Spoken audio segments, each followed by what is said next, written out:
जय गिरनारी।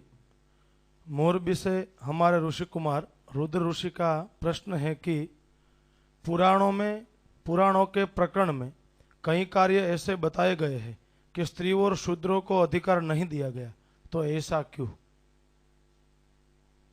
हमने देखा है कि कई स्थानों में पुराणों की ऐसी बातों को लेकर के लोग पुराणों से अश्रद्धा करने लगे हैं। लेकिन पहली बात यह है, विश्वासो गुरुवाक्येषु भागवत में कहा है। जब ग्रंथ को न समझने से कुछ समस्या उत्पन्न होती है, वो समस्या ग्रंथ को न मानने से खत्म नहीं हो जाएगी। कुछ ऐसी बातें हैं जब समझ में नहीं आती तो फिर लोग ग्रंथ से अश्रद्धा करते, ग्रंथ को नहीं मानते। ग्रंथ को न मानना समाधान नहीं है। धर्म ग्रंथ को न समझने से जो समस्या उत्पन्न होती है, वो धर्म ग्रंथों को यथार्थ रूप से समझेंगे तभी उसका समाधान होगा। उसे विमुख हो जाना ये कोई उपाय नहीं है।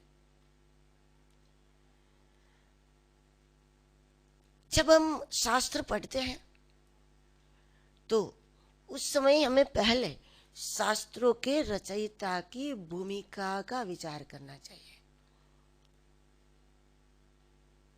विश्वासो गुरुवाक्येषु का मतलब है जिन महापुरुषों के द्वारा ग्रंथों की रचना हुई है उनकी तपस्या पर विश्वास, उनके त्याग पर विश्वास, उनके विचार पर विश्वास। क्योंकि ग्रंथों को देखकर ही हम लोग इतना तो समझ सकते हैं कि ये कोई साधारण मनुष्य नहीं लिख सकता। अब यही प्रमाण है। पहले केवल ग्रंथ के रूप को, साइज को देखो, इससे भी नहीं लगेगा कि कोई सामान्य मनुष्य लिख सकता है। कोई अस्तित्व नहीं तो करवाया है, ऐसा तो पहली दृष्टि में समझ में आ जाता। तो रचयिता की भूमिका का हमें पहले विचार करना चाहिए कि कितनी तपस्या, कितना त्याग। ऐसे महान योगियों ने सालों सालों तक जंगल में रह करके, बहुत कष्ट सह करके, सूखे पत्ते खा करके, जब उस स्थिति में रह करके जब उन्होंने तपस्या के बाद इस प्रकार के ग्रंथों की रचना की, तो इतना ध्यान करने वाले, इतना भजन करने वाले, परमात्मा में मग्न रहने वाले महापुरुष,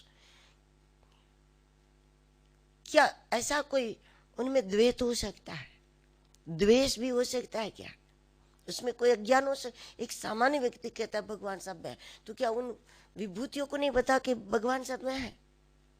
इसलिए शास्त्रों से विमुख होने के पहले, उसे अश्रद्धा करने के पहले हमें उन विभूतियों की ऊंचाई पर, उनके त्याग पर, उनके योग पर, उनके ध्यान पर हमें थोड़ा विचार करना चाहिए।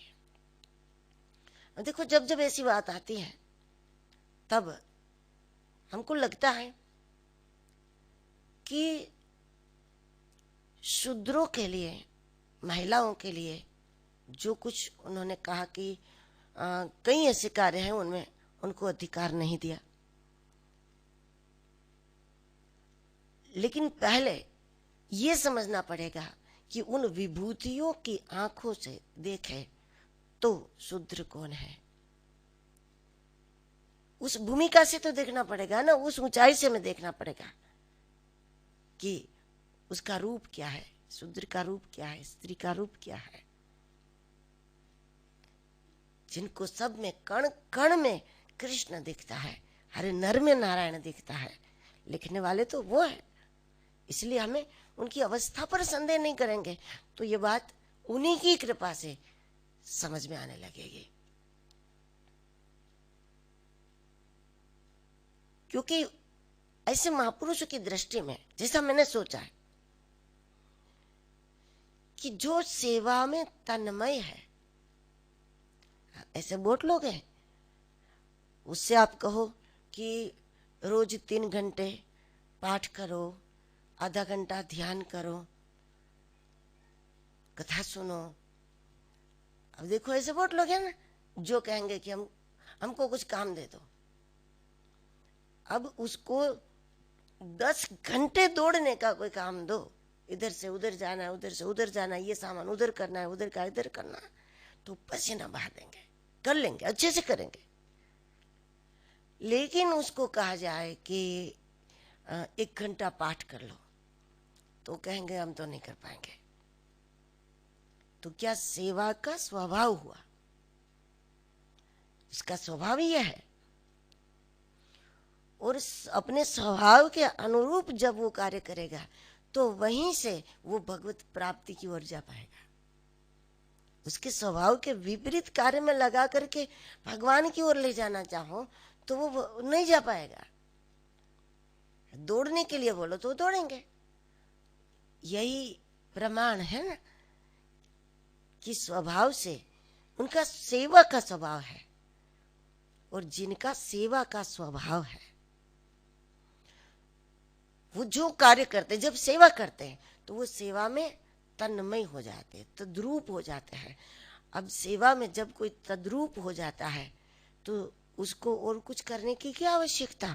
आखिर पूजा पाठ ध्यान पारायण हम जो भी कुछ करने के लिए उसको आदेश करते हैं, तो हमारा हेतु तो यही है ना कि उसको, उसके चित्त को, उसकी चित्त वृत्ति को परमात्मा में हम एकाकार कराना चाहते हैं। इसके लिए कहते ध्यान करो, इसके लिए कहते कि पाठ करो। अब वो ही चित्त वृत्ति एकाकार करने की क्रिया उसको सेवा में हो जाती है, तो लक्ष्य नहीं बदला, लक्ष्य सिद्ध हुआ। सेवा का स्वभाव है, ये शुद्धता हुई, अच्छी बात है, वरदान है प्रभु का। और जहां बात स्त्री की है तो स्त्री में स्वभाव में समर्पण होता है।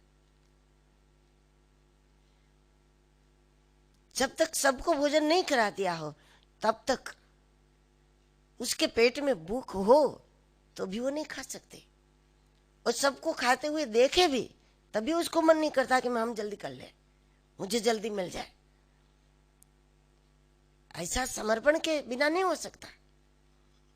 अब जब समर्पण भाव है तो समर्पण करने वाला जो समर्पित होता है वो भी तो तन्मय होता है। आखिर लक्ष्य तो वही है कि सब कुछ करके हमें अपनी चित्तवृत्ति, अपना तार उससे जोड़ना है। तो समर्पण भाव जिसमें है तो उसका तार जितना समर्पण करने में, उसके लिए त्याग करना, उसके लिए छोड़ना, स्वयं कष्ट में रहकर भी दूसरों को सुख, ये जो उस जिसको पाठ वाले को पाठ करने में, एक पाठक को जो आनंद आता है, यज्ञ करने वाले को, एक याज्ञनिक को यज्ञ में जो आनंद आता है, उसको वो ही आनंद दूसरों को भोजन कराते हुए, खुद भूख सहते हुए, वो ही, लक्ष्य में फर्क नहीं है। जो आनंद उसको उसमें आता है, एक सेवा करने वाले को आनंद तो वो ही आता है सेवा में। तप करने वाले को, व्रत करने वाले को, घंटों घंटों तक पूजा में बैठने वाले को जो आनंद आता है वो ही आनंद, जब कोई स्त्री समर्पण भाव से रहती है उसको समर्पण में वो ही आनंद आता है। तो लक्ष्य कहाँ बदला, प्राप्ति तो हुई हुई। उसका ये मार्ग हुआ, उसमें कोई ऊंचा नीचा नहीं हो गया, वो इस मार्ग से परमात्मा में एकाकार हो सकते हैं। आखिर कुल मिलाकर तो चारों वर्णों को अपने अपने कर्तव्य का पालन करते हुए उससे ऊपर उठना है, और जब उसे ऊपर उठेंगे तभी तो परमात्मा का आनंद ले पाएंगे। अब कोई सेवा और समर्पण करने मात्र से ऊपर उठ जाता है तो बहुत अच्छी बात है।